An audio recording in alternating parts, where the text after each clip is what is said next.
Nimeni on Neus Peris ja olen musiikkitieteilijä Helsingin yliopistossa.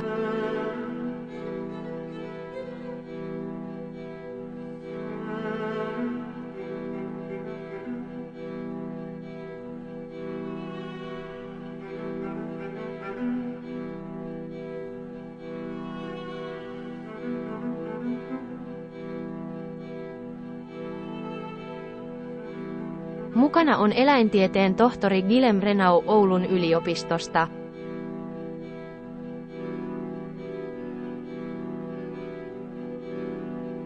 Ylitämme yhdessä Espanjan ja etsimme lihansyöjäeläinlajia, jonka tiedeyhteisö uskoo olleen sukupuuttoon 15 000 vuoden ajan, jolloin Euroopan viimeinen jäätikkö päättyi. Ymmärrän, mikä on tehtäväsi eläintieteilijänä, mutta en silti ymmärrä omaani.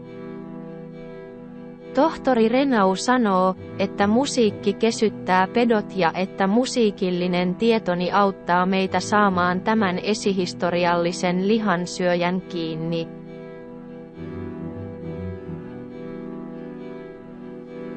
Olemme etsineet korkean vuoren ekosysteemejä, sabiinia ja tammea, jäätyneitä Aragonian aroja. Ei jälkeäkään, mutta hän ei menetä toivoa.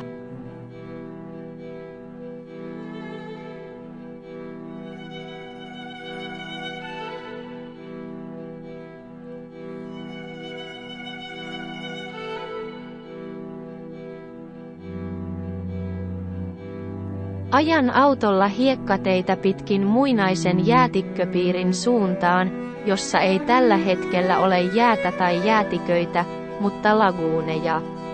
Neilan laguunit.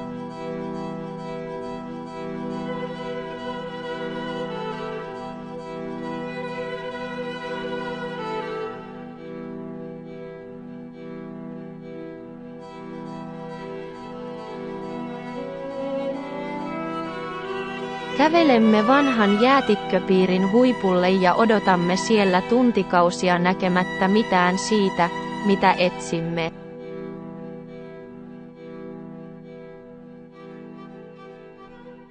Vietämme yön siellä, hiljaisuudessa, tähtien alla.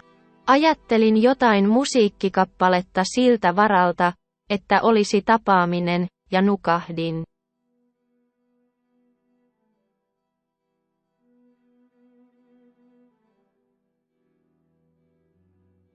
Aamun ensimmäisessä valossa kamera tallentaa tämän kuvan. Se on Neilan pantteri, jääkauden lihansyöjä, joka on ollut piilossa yli 15 000 vuotta.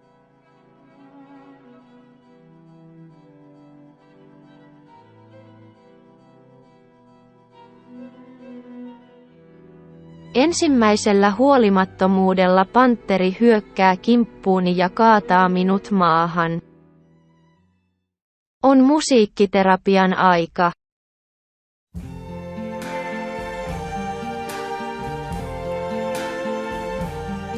I see trees of green,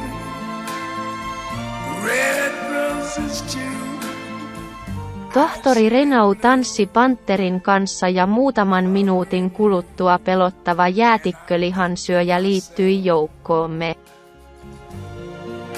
What a wonderful world.